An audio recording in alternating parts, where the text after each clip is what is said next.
அன்பு நேயர்களே வணக்கம். கவியரசு கண்ணதாசனின் பாடல் அனுபவம் ஒவ்வொன்றும் அற்புதம்.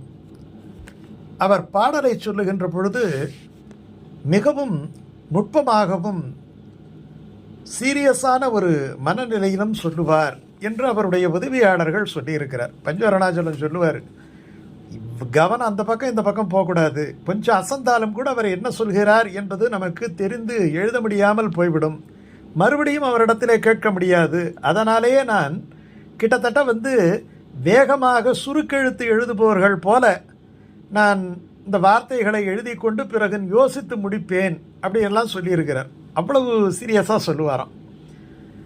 இந்த காலத்தில் பார்த்தீங்கன்னா பாடல்கள் 2 அமைப்பில் சினிமாவுக்காக எழுதப்படும். ஒன்று மெட்டுக்கு பாட்டு, ஏதேனும் ஒரு தத்தகாரம் சொல்லி அந்த தத்தகாரத்துக்கு தகுந்த மாதிரியான பாடல் வரிகளை சொல்ல வேண்டும். இன்னொன்று பாடல்கள் எழுதி அதற்கு மெட்டமைப்பது. பொதுவாகவே MS விஸ்வநாதனை பொறுத்தவரையில் அவர் தன்னுடைய டியூனுக்கு, தன்னுடைய மெட்டுக்குத்தான் பாட்டு எழுத வேண்டும் என்று விரும்புவார். பெரும்பாலான பாடல்கள், கண்ணதாசன் பாடல்கள் MS விஸ்வநாதனுடைய மெட்டுக்கு இயற்றப்பட்ட பாடல்கள் தான். ஆனால் KV மகாதேவன் பாட்டுக்குத்தான் அவர் மெட்டு போடுவார் பெரும்பாலான கண்ணதாசன் பாடல்களுக்கு. அதில் அவருக்கு ரொம்ப சந்தோஷம். அதனால தான் தன்னுடைய கவிதைகளில் சிலவற்றை கூட அவர் KV மகாதேவனின் மூலமாக மெட்டமைத்து வெளியிட்டிருக்கிறார். இது ஒரு முறை வாலி இடத்திலே சொன்னார்கள். இதே கேள்வியை அவரிடத்திலே கேட்டார்கள், நீங்கள் என்ன மெட்டுக்கு பாட்டு எழுதுவீர்களா இல்லை பாட்டுக்கு மெட்டா அப்படின்னு கேட்கும் பொழுது அவர் சிரித்து கொண்டே சொன்னாராம், நான் மெட்டுக்கும் பாட்டு எழுதுவேன், பாட்டுக்கும் மெட்டமைப்பார்கள், ஆனால் எல்லாவற்றுக்கும் அடிப்படையானது துட்டுக்குத்தான் பாட்டு எழுதுகிறேன் என்றாராம். அது உண்மைதான் என்றாலும் கூட அதிலேயே இலக்கிய நயங்களை கொடுத்தவர் கவியரசு கண்ணதாசன். அந்த மெட்டுக்கு பாட்டு எழுதுகின்ற பொழுது ஒரு பெரிய தொல்லை என்ன என்று சொன்னால், கற்பனைகளை சிறகடித்து ஓட வைக்க முடியாது. ஏனென்றால் அந்த குறிப்பிட்ட தத்தகாரத்துக்குள்ளே சொற்களை அமைக்க வேண்டும், அது அந்த கதைக்கு பொருத்தமாகவும் இருக்க வேண்டும் என்று சொல்லுகின்ற பொழுது கைகால்களை கட்டி வைத்து கொண்டு நாம் வேகமாக ஓட முயற்சிப்பதை போல. ஆனால் அப்படி கூட வேகமாக ஓடியவர் கண்ணதாசன் என்பது தான் அவருடைய கவிதைகளினுடைய சிறப்பு. பந்தை அடித்து விளையாட வேண்டும், ஆனால் விதிகளுக்குள்ளே ஒரு குறிப்பிட்ட கோட்டுக்குள்ளே விளையாட வேண்டும் என்பது போலதான் இந்த மெட்டுக்கு பாட்டு எழுதுவது என்பது. காரணம், சில நேரங்களிலே வெறும் வார்த்தைகள் போட்டு அதை அமைக்க வேண்டியிருக்கும். அதில் பார்த்தீங்கன்னா வேறு ஒன்றுமே இருக்காது, வெறும் லல்லல்லா லொல்லொல்லோ இந்த மாதிரி ஒரு சவுண்டு மட்டும்தான் இருக்கும். அந்த மாதிரி ஒரு படத்தில் இந்த ரவிச்சந்திரனும் நாகேஷும் பாடுகின்ற ஒரு பாடல், அது AL ராகவனும் TM சௌந்தரராஜனும் பாடுகின்ற பொழுது அந்த கடைசியாக ஒரு தத்தகாரத்துக்கு, ஒரு டியூனுக்கு நீங்கள் ஏதாவது பாடுங்கன்னு சொன்ன அவர்கள் தங்களுடைய சௌராஷ்டிர மொழியிலே அந்த வார்த்தைகளை போட்டு முடித்தார்கள். சொட்டிஜா சொட்டிஜா சொட்டிஜா சொன்னவா சொன்னவா சொன்னவா என்று.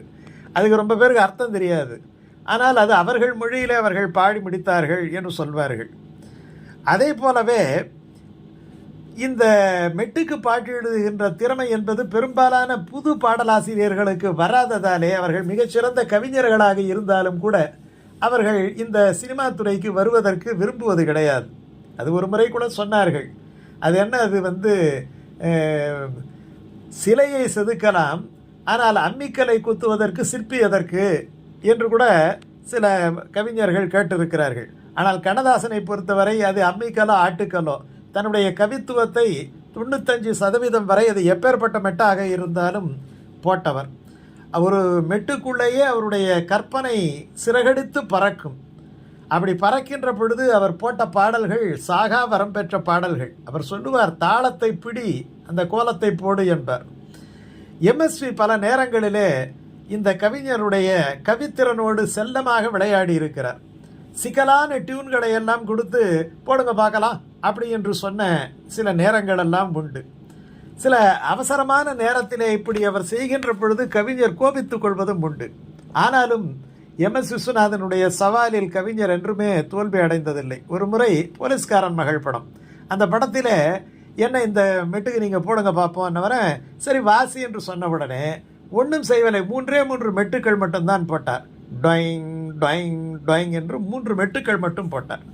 அந்த தத்தகாரத்துக்கு எழுதுங்க என்ன உடனே கவிஞர் வந்து அவருக்கு கடுமையான கோபம் வந்து விட்டது. இது என்ன இது, இப்படி ஒரு மெட்டு கொடுத்தா எப்படி பாட்டு எழுதுறது, அப்படி இப்படி நீங்கள் தான் எந்த மெட்டுக்கும் பாட்டு எழுதுவீங்களே, உங்களுக்கு தான் சாமர்த்தியம் இருக்கே அப்படின்ட்டு அவர் செல்லமாக சீண்ட கொஞ்ச நேரம் யோசித்த கவிஞர் அடுத்த விஷயம் அடுத்த நிமிடம் ரொம்ப அற்புதமான வார்த்தையை சொன்னார். சொல்லு பாப்பா மறுபடி.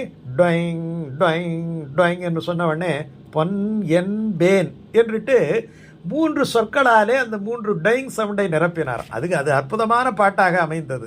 அந்த பாடல் மிக கவித்துவமான பாடலாக அமைந்தது. ஒரு விளையாட்டாக ஒரு தத்தகாரத்தை சொல்ல அந்த தத்தகாரத்துக்கு எழுத முடியாது என்று அவர் நினைத்து விளையாட கவிஞர் அற்புதமான தமிழை அள்ளி இறைத்து தந்த அந்த பாடல் இருக்கிறதே, அது பி சீனிவாசும் ஜானகியும் பாடுகின்ற பாடல். அது அவ்வளவு அருமையாக இருக்கும்.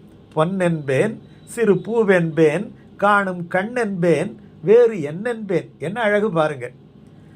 என்னென்பேன் கலை ஏடன்பேன் கண்கள் நான் என்றால் பார்வை நீ என்பேன். கண்கள் நான் என்றால் பார்வை நீ என்பேன். வரிகளிலே ஒரு ஒரு ரசம், அந்த ரசம் அது அப்படியே கொட்டும். அது அடுத்தது பார்த்தீங்கன்னா ஒரு தத்தகாரத்தை மாற்றிடுறார். கொத்து மலர் எடுத்து முத்துச்சரம் தொடுத்து சிட்டுமுகம் பார்த்தே சிரித்திருப்பேன் தொட்டவுடன் நெஞ்சில் துள்ளிவிடும் வெள்ளம் கண்டு கண்டு நானும் கழித்திருப்பேன். ஒரு கவிதையினுடைய அழகோடு ஒரு மரபு கவிதை எப்படி இருக்கும் அந்த மாதிரி வருது பாருங்க. இந்த டியூன் போட்டாலும் கூட கவிஞர் எப்படி எழுதியிருக்கிறார் பாருங்க. கொத்து மலர் எடுத்து முத்துச்சரம் தொடுத்து சிட்டுமுகம் பார்த்தே சிரித்திருப்பேன் தொட்டவுடன் நெஞ்சில் துள்ளி வரும் வெள்ளம் கண்டு கண்டு நானும் கழித்திருப்பேன். உன்னை நான் அறிவேன் என்னை நீ அறிவாய் நம்மை நாம் அறிவோம் வேறு யார் அறிவார்.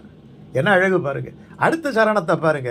சின்ன சின்ன பறவை அன்னை அவள் மடியில் தவழ்வது போல் நான் தவழ்ந்திருப்பேன் கண்ணை மெல்ல மறந்து உன்னை கையில் எடுத்து காலமெல்லாம் நான் அணைத்திருப்பேன் உம்மை நினைத்திருப்பேன் எம்மை மறந்திருப்பேன். உம்மை நினைப்பதாலேயே எம்மை மறந்திருப்பேன் கண்ணில் கலந்திருப்பேன் நெஞ்சில் நிறைந்திருப்பேன்.